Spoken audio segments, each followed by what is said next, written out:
The best insight, instant feedback, accountability. The all-new Talk Radio Freedom 106.5. We're going to be joined by yet another powerhouse of a woman whose voice, whose presence and purpose have become a catalyst for transformation among women in business across Trinidad and Tobago and beyond.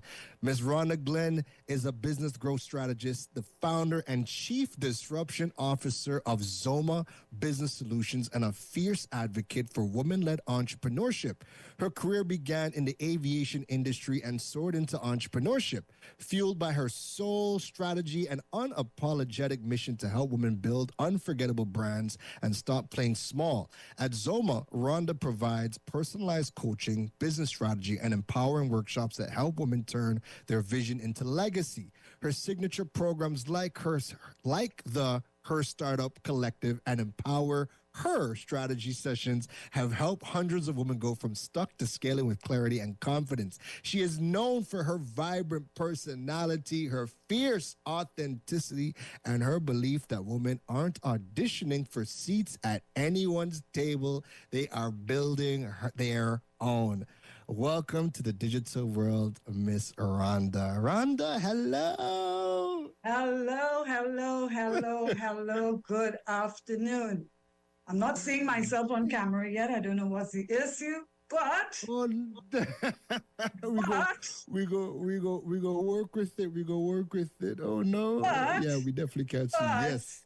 But let's go anyhow. Because How are you? I'm good. I'm busy. I'm good. I kind of jumped in and was minding your business while you were talking.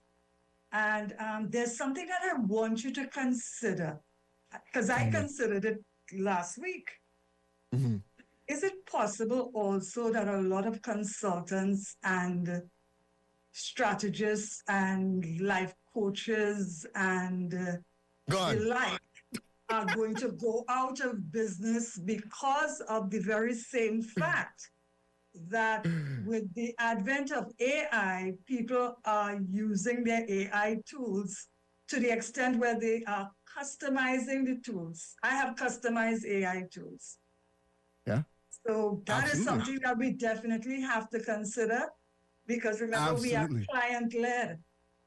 Absolutely. I agree. I 1000% agree. I might have shared a video on it last week where they were talking about, it was two tech founders, but they were talking about how, and I'll reshare it and I'll tag you because it was very interesting. Yeah, they were talking about consultants need to consider themselves on the chopping block as well, because with once you've learned how to use AI, you have access to the world's knowledge at your fingertips in a very customized way. And now what I've started to do in all of my workshops is I actually have and I guess this is the balance that I'm starting to strike. I'm teaching people how to use AI to do whatever our workshop is talking about. I'm teaching them how to do it inside of AI for themselves and getting them acclimated. But they still have to be taught, right? So they still have to be taught how to use it to conduct whatever they're trying to do. And then they still, because we have the mind for what it is that we do, like I still have a marketing mind. You have a business growth mind. Mm-hmm. Even though we're teaching them how to use it in AI, we still have to kind of still teach them the psychology of what it is that we're doing. So I think our jobs are I think if you're good, I think you're going to find your where you could fit in with AI and customers. And I think if you don't figure out how to find that balance in today's day and age, crap will smoke your pipe. I totally agree. Because here is the thing. You can offer a service as a do-it-yourself or a done-for-you. But you and I both know that most people are lazy. So if you offer them a do-it-yourself option or a done-for-you option, what they usually do is say, Keron, do it for me. Yeah, and you make more money. because the truth of the matter is less than 1% of your clientele will opt for the do-it-yourself. You have to create the process to allow that 1%, because that 1% client, before they come to you, they have a very clear idea of what they want. They've done the work, they've shopped around, they've done the research, they've read the trade magazines, they've read the articles. So this is 1% of your customers. So the 99% of your customers will say, Keron, I don't have the time. Yes. Do it for me. So I think a lot of us in this realm, we have to become very efficient, very agile, very robust in order for us to meet the client where the client is. And that's it. You know what? And I'll add one more thing, and this is going to lend to the idea as to why consultants are going to drastically reduce, is because, as you just said, you're coming back to being that service provider and offering the done-for-you services. The reason why consultants have blown up over the last couple of years is because a lot of them don't actually know how to do it. They can speak about it. They can't actually do it, right? So that gave the rise to all the overnight coaches and all the overnight consultants, everybody who just read a book and they're just regurgitating it. But now when you come back, and this is what is always going to separate the great consultants from the ones that are now going to be replaced by AI, all of the good consultants that I know can actually do it themselves. So if I'm talking about marketing or SEO, it's because I do it. So I think that's going to be another reason as to why we're going to see a lot of coaches and consultants start to phase out, because they can't actually do what they're preaching, and this is going to expose that. You know. All right. But let me not take you off track. No worries. And you know what? And I'm glad that you kind of brought that up, because I don't think a lot of the consultants are having that conversation with themselves and being real with themselves as to what this is going to look like moving forward in a lot of their jobs. But again, I'm glad that you brought it up. But let's start off with, for the people who have never heard of Zoma, who have never heard of Rhonda, talk to us about how you got your start. What has shaped you into the person today? Why are you so gung-ho in building women the way that you are gung-ho women founders? Take us back to where it all began and bring us up to speed.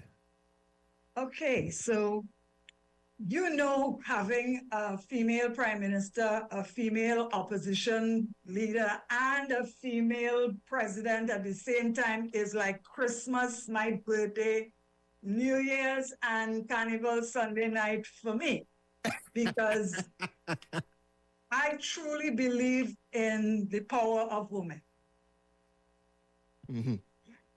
I went back to school when I was 40 years old, and I always tell my story. I had 4 O-levels prior to that, but I was a professionally qualified person, but with 4 Mm-hmm. O-levels.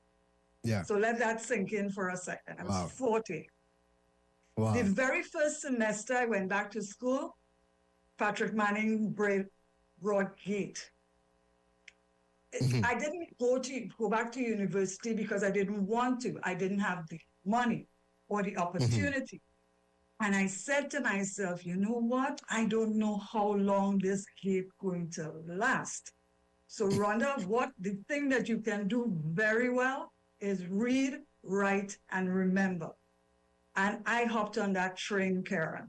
I went from an associate degree to a bachelor's degree to a master's degree, and now finishing a PhD. I worked and went to school. I was working shift, and I was going to school going to work in the morning, going to school in the evening. I was going to school in the evening, coming to work in the night. And I did that for 9 years. I remember when I was graduating from my bachelor's degree, I was in the first year of my master's degree. Had I not had that opportunity, I may not have become the woman that I am today. But I also know this about women, that a woman with $1 is a woman with a plan. So Hey. although I was gainfully employed and I was getting an all right salary at the time, it wasn't perfect, but it was all right. Yeah. Yeah. I said to myself, I am permanently employed. So if I fail a module, I could pay and do it. I could do it over. You see, a lot of the Yeah. time, we as women, and this is why I'm so passionate about women, as women, we want a sign off from everybody else. We want everybody else's approval before we take intentional action. But once we do it, then we ask ourselves why we didn't do it before. Women are exceptionally powerful, exceptionally. That's why in factories, on assembly lines, you will notice the majority of the employees are women because women are very detail oriented. I will walk into a room and a woman could describe me to the police, down to my shoes, my nails, everything. They're extremely detail oriented.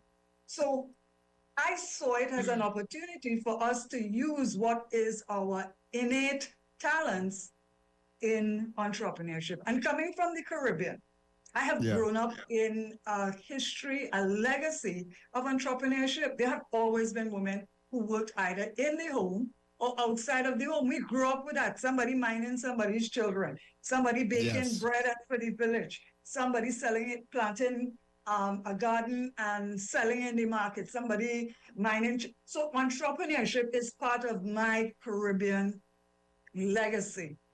I tell people I'm 6 degrees separated from my ancestors. So moving into entrepreneurship was an easy hop, skip, and dance because additionally, I was working in aviation. I spent 30 years in aviation. I actually started my business before I left my job. And I've always worked in a global environment, a global industry. I was one of the first women in my past job to be certified as an international aviation instructor. It's one of the hardest certification programs you could ever go through.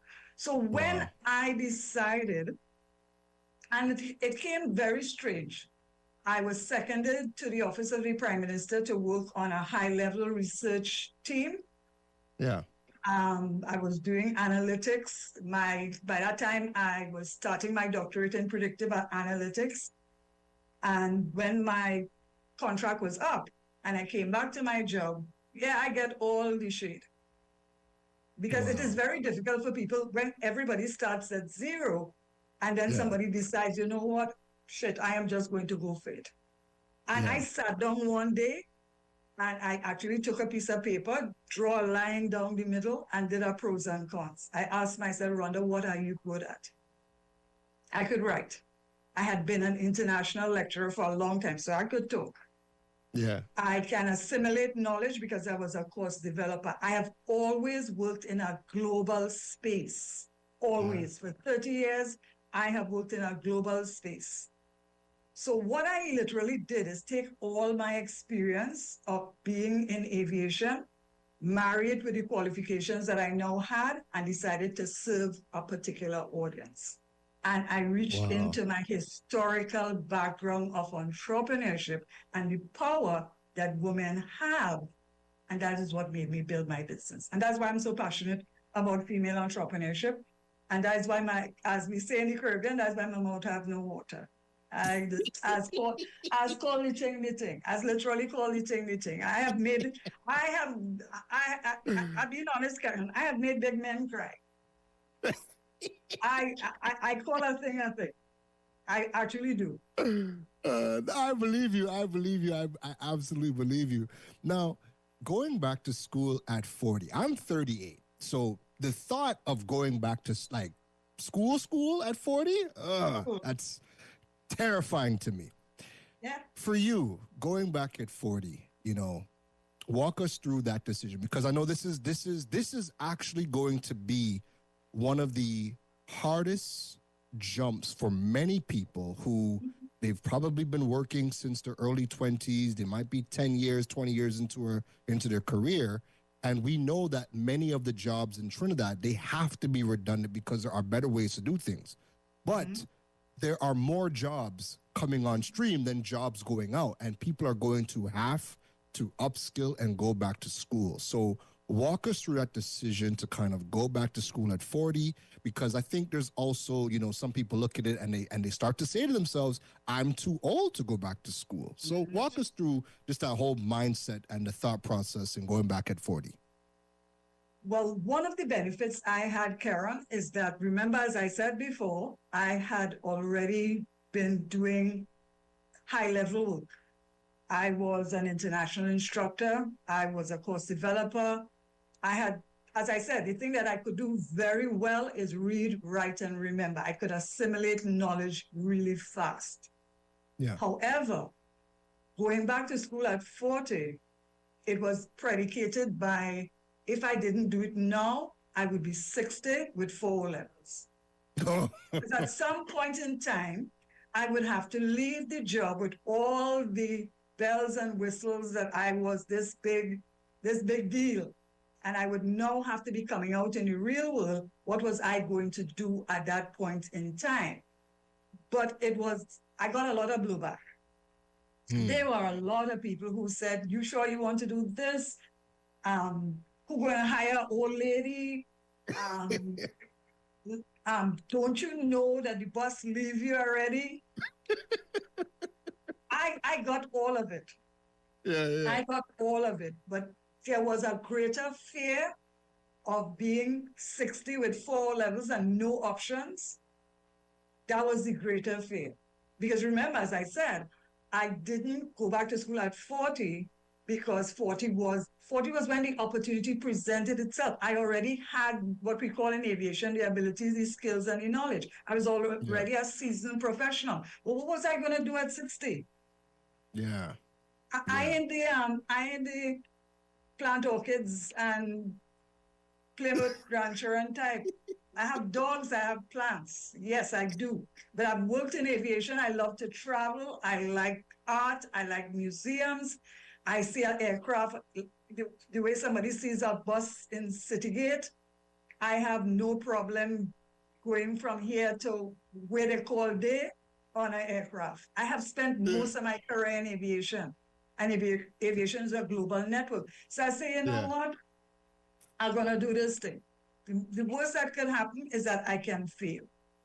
But let me share something with you today, and I really want the women who are listening today to take this away. You never know how good you are until you test yourself. I didn't know I was so bright until I went back to school. Honestly, I did not know.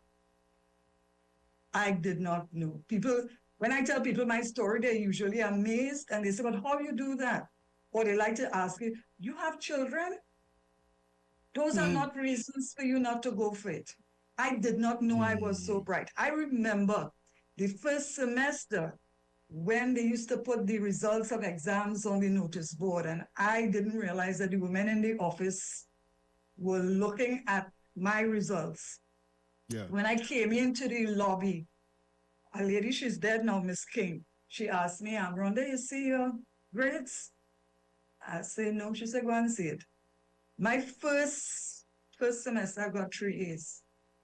And when I looked at the 3 A's, she said, how do you feel about that? I said, girl, I really don't know, but I'm taking it. And nothing succeeds like success. I'll give you another story. When I decided, you know what? I want to do a master's. Yeah. Call UE. I asked the man, what's the requirement to do a master's? You gotta get a bachelor's. Boop, and put on the phone on me. It's all right. Okay. Let me see how this will work. Yeah. Rhonda is now 42, 43, somewhere there. Rhonda, how are you going to do this? All right. So you're going to look for as many exemptions as possible. So when people were doing 3 modules for the associate program, and I was doing 4 and 5 modules at the same time. Wow. When usually a bachelor's takes 3 years full-time. Remember, I was going to school part-time. Yeah. Bachelor's part-time takes 6 years. Wow. I finished my bachelor's part-time in 2.5 years. I had 13 A's and 6 B's. I went I went straight into the bachelor's program from associate to bachelor's in year 4. Wow. I got over 192 exemptions. And think about it, I still work in shifts. By that time, I'm supervising people.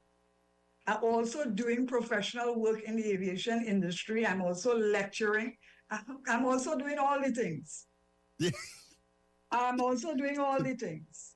And this is the power of being female. This is how you can juggle all these things. And I finished in 2.5 years. I got honors at associate and at bachelor's program. So when I was graduating from my bachelor's, I was already in the first year of my master's program. That's how I did it. I knew I didn't have time on my side. So I had to, as we say, I had to beat that iron until it burned. When I was in university, I failed accounting for business purposes 3 times because I'd never done accounting before. When I did aviation economics, the lecturer came and taught calculus. You know they don't teach calculus in the Caribbean? Yeah, that's crazy. I did not know that. My first class, I got a migraine. I took over and lie down. So when people feel that this thing is easy to do, it is not easy to do, but it is doable. The only person that's keeping you back is you. And I'm glad that we're having this conversation because you're a woman and you did it at 40 and you're still doing it. And I think that's also another big thing that is a roadblock for women, is that people start to feel like they're too old to go back to school and to find the success that you have started to that you've achieved for yourself. So Rhonda, I want to ask you about the start of Zoma. Talk to us about, you decide to leave aviation to go full-time into your business. So where did the idea come from? What was that aha moment that you're like, you know what, this is it, and this is the problem that I want to solve, and I'm good enough at it that I could turn this into a business? Talk to us about the start of Zoma. When I was doing my doctoral work in the first year of the doctoral program, they taught a module on global entrepreneurship. And that module blew my mind. I realized that entrepreneurship could very well become in developing countries for change. Absolutely. Money is a depreciating asset. Let's put it that way. The value of money depreciates over time. It's a depreciating asset. However, knowledge is where you could, as when I was doing economics, I had a lecturer used to say, if you could take theory and monetize it, then it becomes excellence. When I did that course in global entrepreneurship, that is when the light bulb went off over my head. I realized, shit. And not only that, the framework for it already existed. We had already been doing entrepreneurship, but what we were doing is referred to as scarcity entrepreneurship, which is referred to as hustling. That is not entrepreneurship. That is absolutely not entrepreneurship. I think I have a bone to pick about people using entrepreneurship as a let's talk about it. Let's talk about it, because that's problem with that. I have a problem with that, Keron. Because talk about it. There's a difference. Talk about it. Yeah, there's a difference between scarcity entrepreneurship and entrepreneurship in the truest sense of the word. Because remember, I have come from a system of processes, systems, and people. That's the framework of aviation. Entrepreneurship, I had a mentor who used to say that processes may change, but principles do not change. It means that you can carry your principles anyway. The principles can always be the same.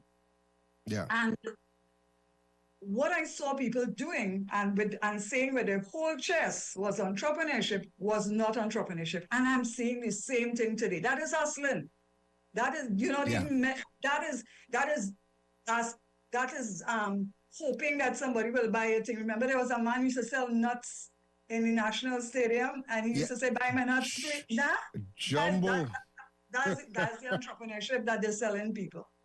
That is not entrepreneurship. That is not entrepreneurship. So in order for me to take what was a old model and revitalize it into the model that it could be, that's why I jumped in, because there was such a gap.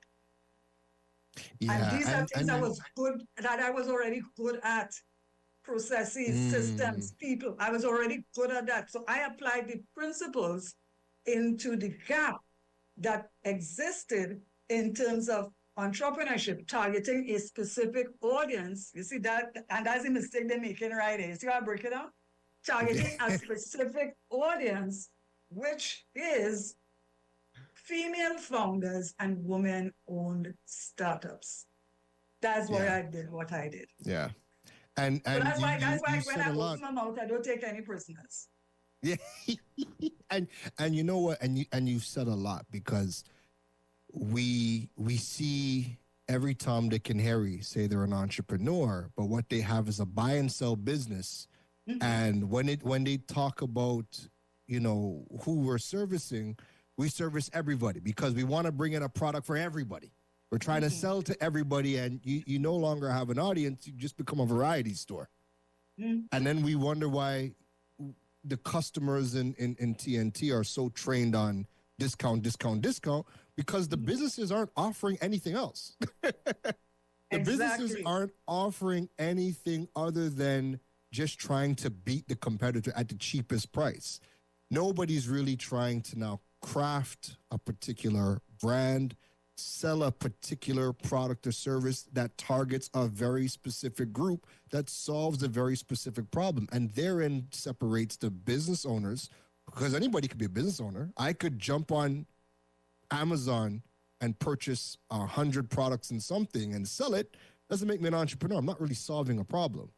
I have a business, but I'm not solving a problem. Your entrepreneurs are really trying to find problems and solve meaningful problems. And they're able to now turn that into a business that is repeatable and that they could step away from. Because if you can't, what is the old saying? If you can't step away from your business for 7 days or for a month, do you really have a business? Exactly. Totally. There we go. You know, so one more before we get into just diving into like the business side of it. You have a title, the Chief Disruption Officer. And I would be remiss not to ask, what is a Chief Disruption Officer? Because everybody knows about the C-suite, the typical C-suite. But what is a Chief Disruption Officer? Okay, so we've been talking now for 20 minutes. Yeah. Might be a little more. Yeah, just more. Have I been disruptive? Yes. All right. So I'll tell you why I became the Chief Disruption Officer. Tell us. I had a mentor who he helped me so much when I was getting my first and second degrees. You know, it is so good when you work in an organization and somebody can see greatness in you and they will afford you the opportunity to be great. That doesn't happen very often. Doesn't happen a lot of the time. Doesn't happen for women. Yeah. And I can call his name today, Ricardo Lewis. Mm-hmm. And Ricardo used to say, "Rhonda, I can't carry you to those meetings. You're going to ask all the hard questions." That's how I became the Chief Disruption Officer. I will ask the hard questions. I grew up in a house. My father and my grandfather were both educators. Yeah. And one of the things I grew up in is a father who allowed me to have difficult conversations. My father is 84, we're on 85 today, and he's one of the most brilliant men that I have ever met. And he allowed me to have a voice. So I've always grown up discussing things. So having the ability to critically think was always there before I even went to university. So Ricardo used to say, "Rhonda, you can't go to those meetings. I can't carry you." Because when the head of a department or the head of somebody talk with their whole chest, and then they ask, "Anybody have any questions?" I will put you in place. I will put you in place. I remember buffing up the general manager of my company in a meeting when he was trying to use management accounting as compared to the real accounting, because management accounting is a wish list. Yeah. And I pointed it out to him in a room full of people. When the meeting was finished, he was like, God, Rhonda, you're bound to buff me up, so.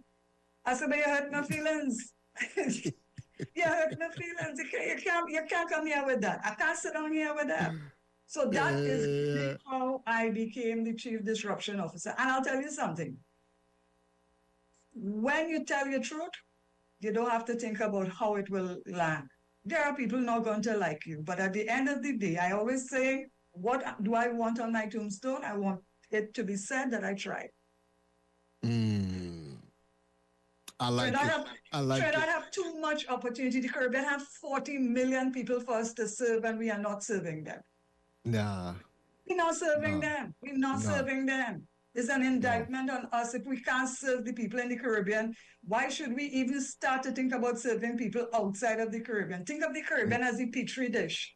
You'll practice all your skills here. When you remember the old saying is that you have to get good before you get fast. Absolutely. That 40 million is a petri dish.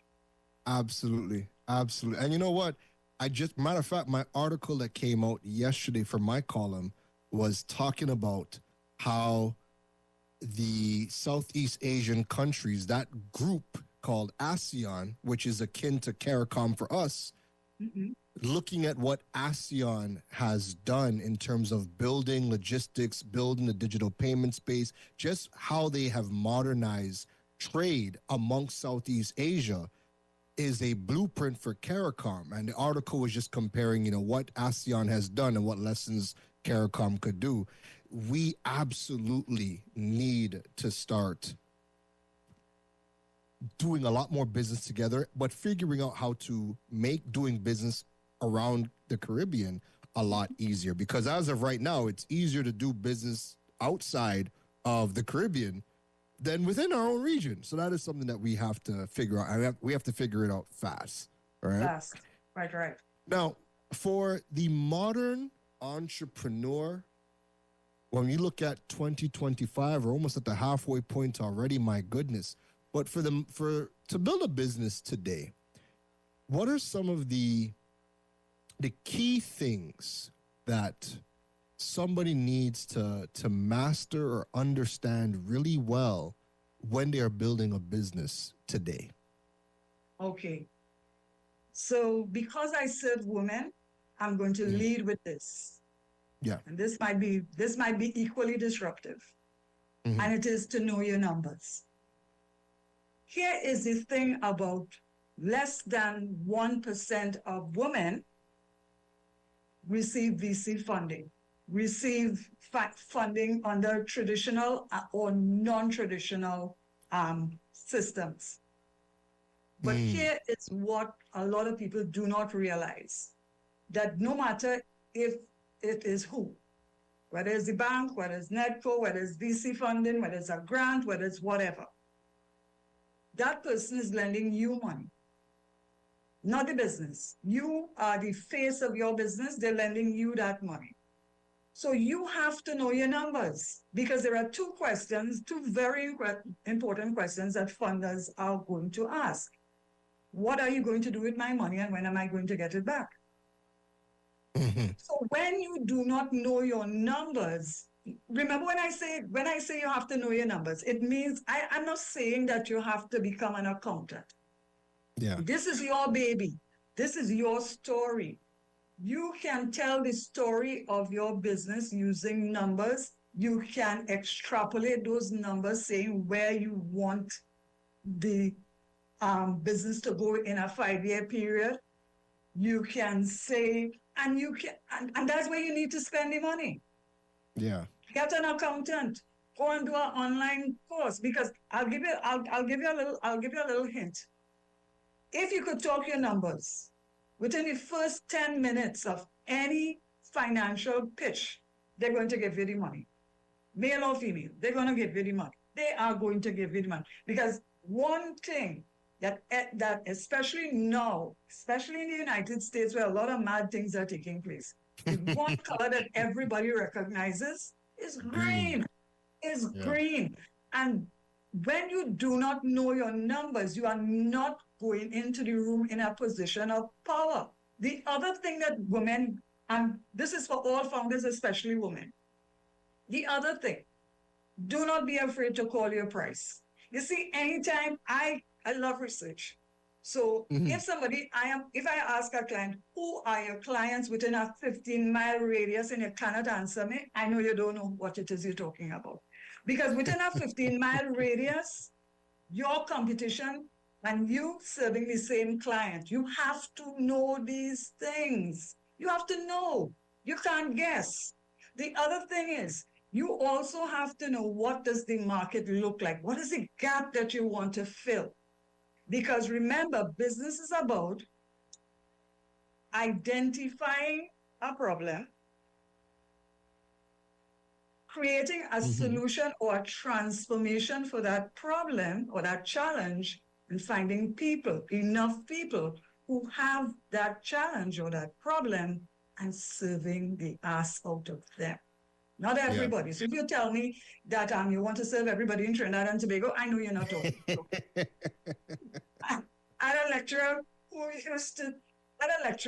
used to say that when you write a research paper, a man in China who planting rice, who don't know where Trinidad is, must be able to read what you write and say, yeah, that making sense. Yeah, that making sense. So this idea that they're feeding people with a lot of these entrepreneurial offerings, they're not tackling that. They're not tackling that because as an entrepreneur, your learning curve is constant. You're always learning. You're always learning. And you have to decide whether you want to be a global brand, whether you want to be a niche brand, whether you want to be a Caribbean brand. I'll tell you one more thing before you ask me anything else, because this is a pet peeve of mine. Yeah. We are not serving our diaspora at all. Oh, no, not at all. Because your diaspora is your first level client. Your diaspora is your first level client because you share cultural linkages. I have worked in aviation. I worked in Piaco for over 30 years. I have seen people carry back all kind of things. Cheese, joking board, everything, soap, everything, chubby, everything. Listen, I can tell you on what flight, what they're going to be carrying. Canada, curry mango, pepper sauce. Mango. I tell you every flight when I listen that university students carry back joking boards because when they are on campus, they could do a little washing in their bathroom with a small washboard. We call it a joking board, people call it a washboard. Carry that. I've seen people carry back tower, Vilna. Everything. Everything. It means, Keron, that there is a market for these things. A woman telling me some shipping is on LinkedIn the other day, I almost eat the woman raw. Because we have a market for these things, but we don't have a system to allow these things to be delivered to the people and a payment so that those people will pay us in real time. Because remember, we have to make these things, we have to create synergy in our processes. We have to make it easy for somebody to pay us so that the purchase decision is not hampered. Because if you give them a chance to think again, they'll say no. They're gone. Correct. Yeah, Amazon teach all of us that skill. I don't know why it is. I don't know why they're trying to reinvent the wheel. I honestly do not. And so you know what? And to your point, I think I had just made a post. I had just made a post before I started the show talking about how we're in 2025. And if you Google almost anything looking for local information, nothing shows up because we don't have the infrastructure. We don't have a website. We're not creating content. We're not optimizing. And ChatGPT has just rolled out a brand new integration with Shopify where they're now allowing websites to check out inside of ChatGPT. So somebody could do all the research, ask all the questions right inside of ChatGPT. And even right now, because I just did it, ChatGPT will give you the product links to go and purchase. But now as of right now, we would have to click the link and complete the purchase on somebody's website. The integration is going to allow for the checkout to happen inside of ChatGPT. And we can't take advantage of any of that because the majority of businesses don't even have a website. And that is where the ChatGPT and all the AI tools are getting their information from. Yeah, exactly. Because remember, the predictive model is taking information. AI is using the large language model to learn us. I don't know if you've had the experience now that your chat, whoever, whatever you named it, I have a friend who's his name Chat, that the longer you use the system, the more the systems will know you so that you can build out. All right, so example, you want to do a soft launch of a product. The system will allow you to do a funnel. And you could build out the funnel. Listen, I have a live series going on LinkedIn right now, and I have been using my personal AI model to build out everything. Everything is being built out in real time. I am saying that the client wants ease. They make it easy for them. Ease them up. And that will only happen if we have systems that are robust, systems that create synergy, systems that create ease. And I don't care whether you're selling Tambran Ball, whether you're selling snow cone, or whether you're selling a $1 million product. The principles are the same. They're the same. Understand what I'm saying? That's the takeaway. The principles are the same. And that's a very big one. And I mean, we often don't think about, just to tie it back into your diaspora comment, we really don't think about the diaspora. But guess what, folks? You have people like me that's out in Thailand. I'm not the only Trini in Thailand. There is a diaspora of Trinis and Caribbean people in Thailand. And the one or two shops, the Caribbean spots that are here are always packed. The Jamaican spot where I get my jerk, always, it doesn't matter what time you go, they're always packed. And the service matter of fact, it's the only time I've gone into a Caribbean restaurant where they have everything all the time at any time of the day. They always have oxtail. They always have. And that's something that we never really, when you're living abroad and you're going into a Caribbean restaurant, let me get oxtail. Now, we don't have that. It's something always done. But here, we stock, right? We fully stock. But we have people, we have Trinis in every part of the world that want our products, our services. We want that. But we aren't even looking at putting the things in place that would allow us to serve them. And the thing is, we have all of them. We have them. We build websites. We build the immigrations with DHL. We have all the things in the world to get paid from anybody anywhere in the world. So that is something that we definitely have to think of. But Rhonda, we have a couple minutes left, and I have some things I want to ask you. One of the big things is, and I know you'll have a lot to say on this one, but, we'll keep this one kind of short so we can ask a couple more. How do we move people in TNT, specifically in TNT? How do we move people from the hustle mindset or the hustle approach to business to start getting them to think about actually building a sustainable business? Two ways. Number one, get out of your own way. That's the first one. Get out of your own way. All what we have in Trinidad, and it's so sad because Trinidad is one of the most literate countries in the region. Mm-hmm. We keep putting new wine in old wineskins. So that's the first thing. The second thing is, and we saw it this week, that ultimately the population has the final say in policy. Policy is not created for people.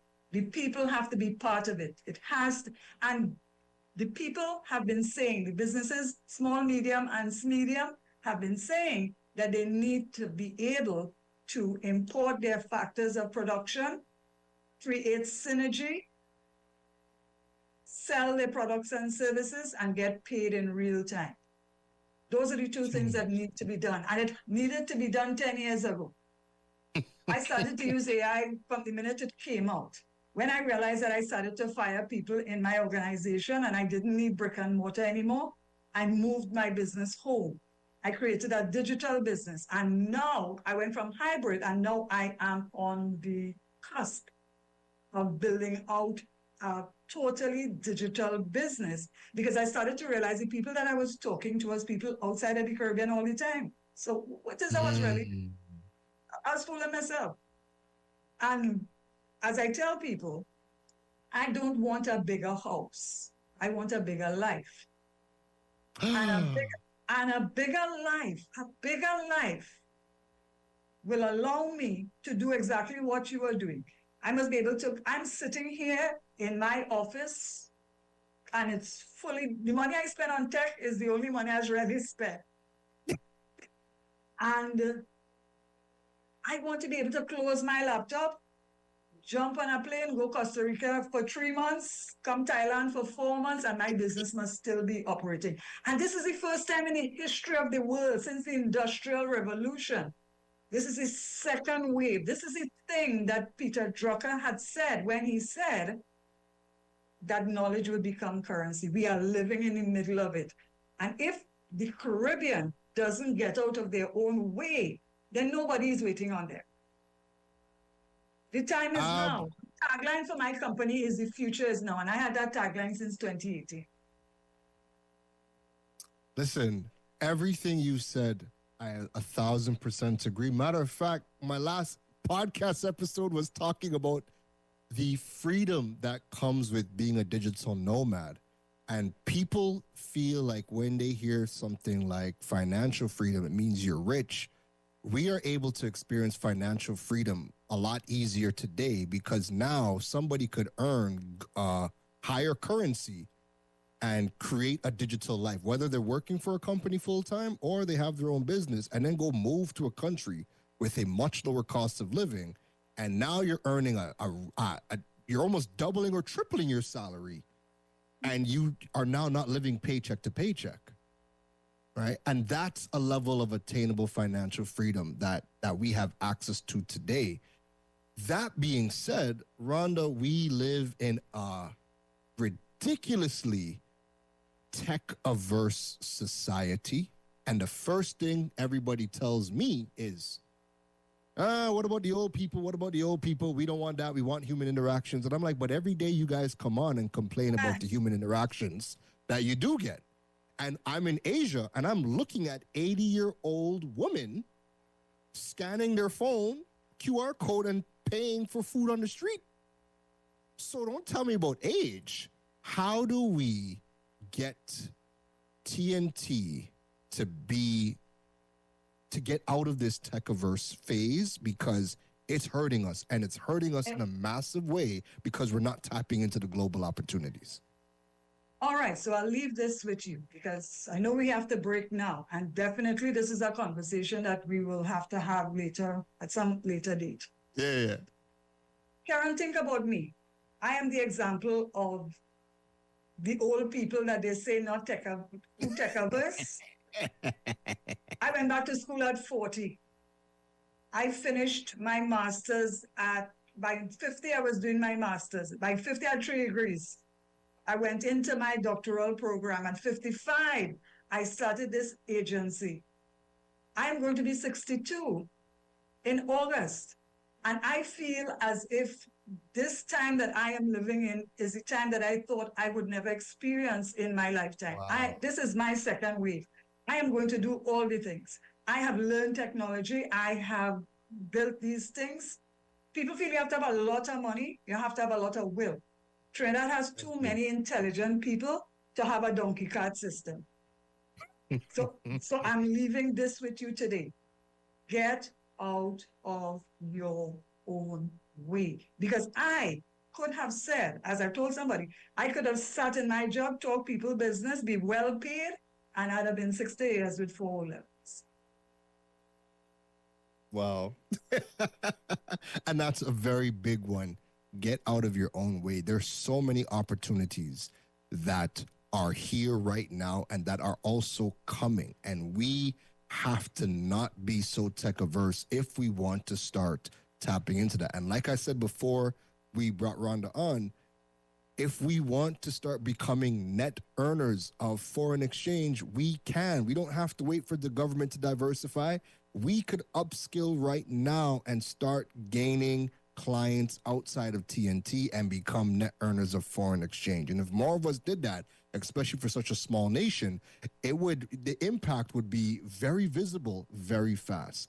Rhonda, I want to end on a note for women.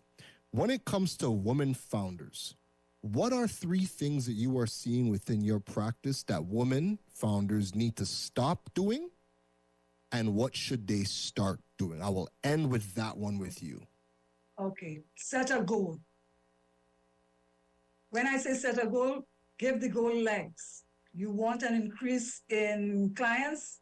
What's that increase going to look like? A 20% increase into what quarter? So that's the first one. The second one, get somebody to help you. Maybe me, maybe somebody else. Get somebody to help you. You need a fresh pair of eyes. And thirdly, get real about your pricing. And that's it. I love it. Rhonda, we're definitely going to bring you back to continue this discussion, but where can people find you online?